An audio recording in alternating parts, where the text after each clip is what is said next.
link those two things together, and you get, of course, people very often mistaking random patterns for real patterns.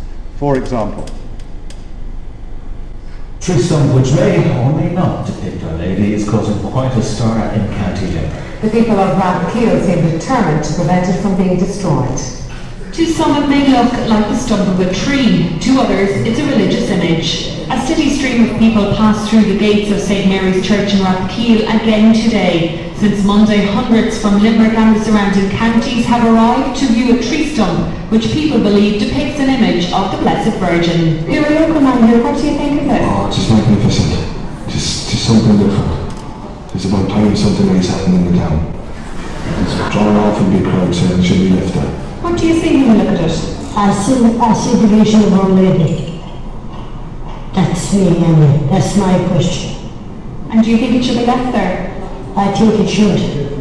Definitely not moved. I see Our Lady there. 100% I can see Our Lady. I mean, you can't disguise the likes of that. News of the image spread quickly. In the cutting of the tree, they just happened to come across the image of a lady, and on further examination of it, they came to the conclusion that it is that of the Blessed Virgin Mary. Hundreds here last night, up to, at one stage I would say maybe 400 or 500 people. More than 2,000 members of the community have signed a petition calling for the church to leave the remainder of the tree in place. What is important is that even locally bringing the people into the church, which don't come to the church. I was here about 1 o'clock.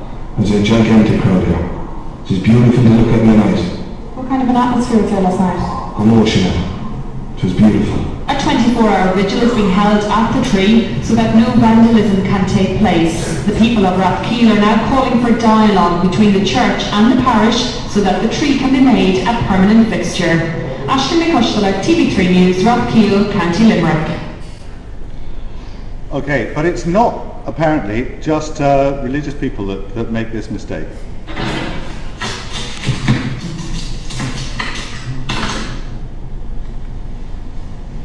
Helen, get in here. Finally, after all these years of doubt, proof.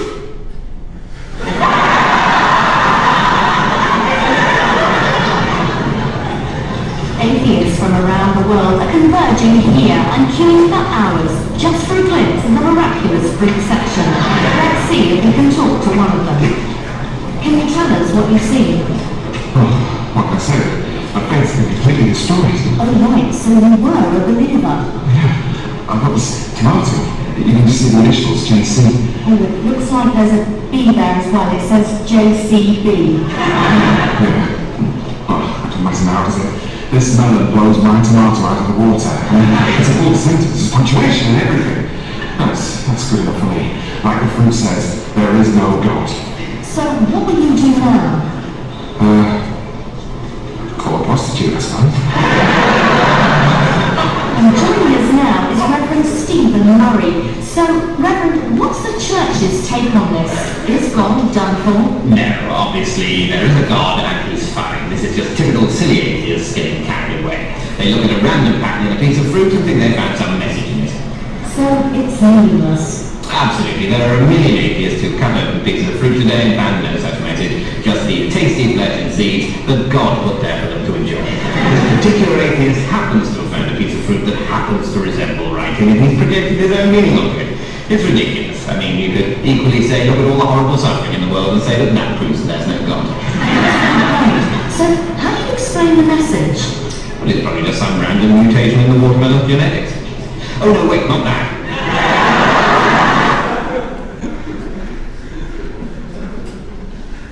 So what you saw in the first clip and was a clear example of a form of apophenia known as pareidolia, which refers to particularly visual or auditory perceptions.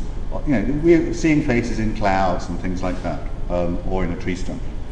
But I want to talk about two other kinds of apophenia now, which are, I think, more relevant to understanding why religion is such a powerful tendency in humans, particularly what I'll call hyperactive agency detectors and hyperactive causation detectors.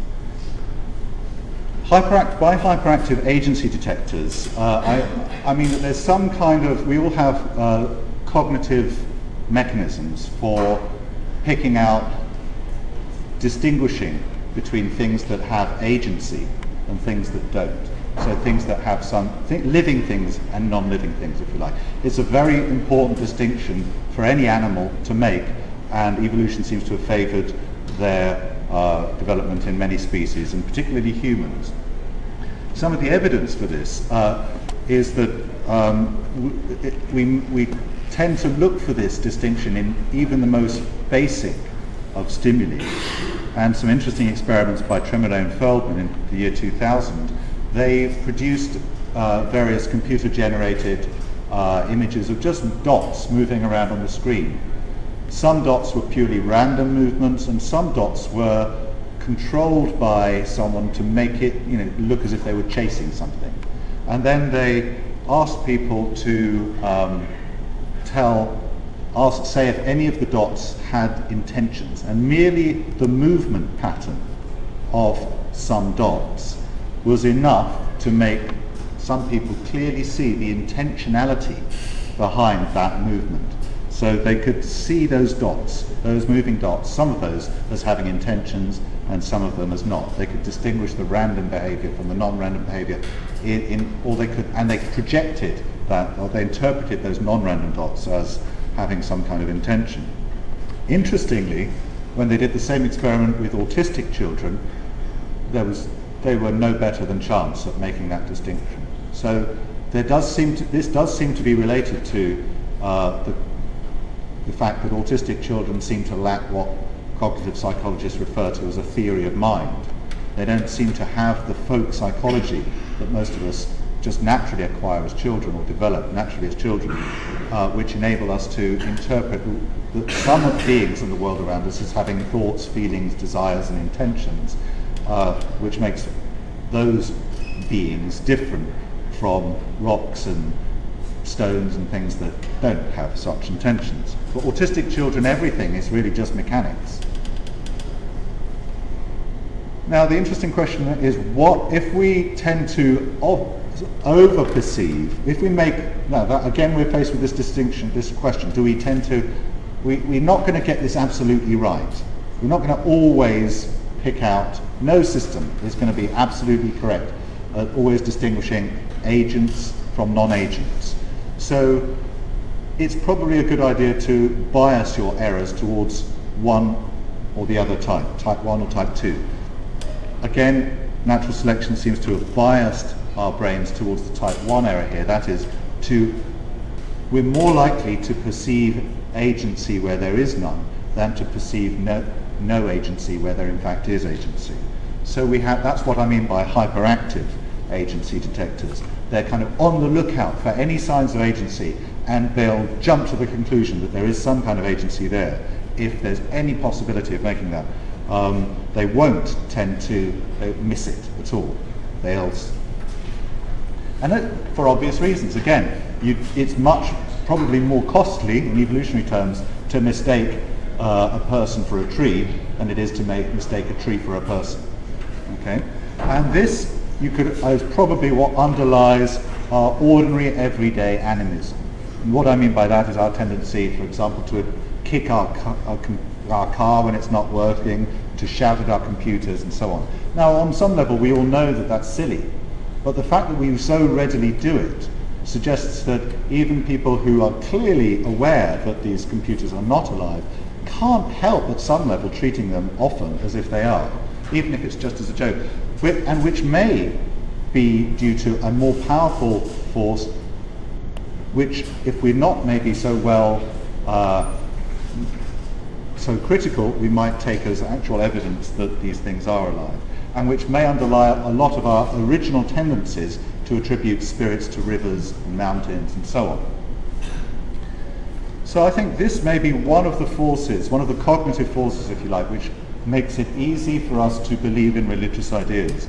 because we tend to perceive agents, we tend to prefer explanations in terms of intentions, desires, and to attribute those to things that don't have them. That may be partly what explains the origin of some religious ideas, whenever they started, way back.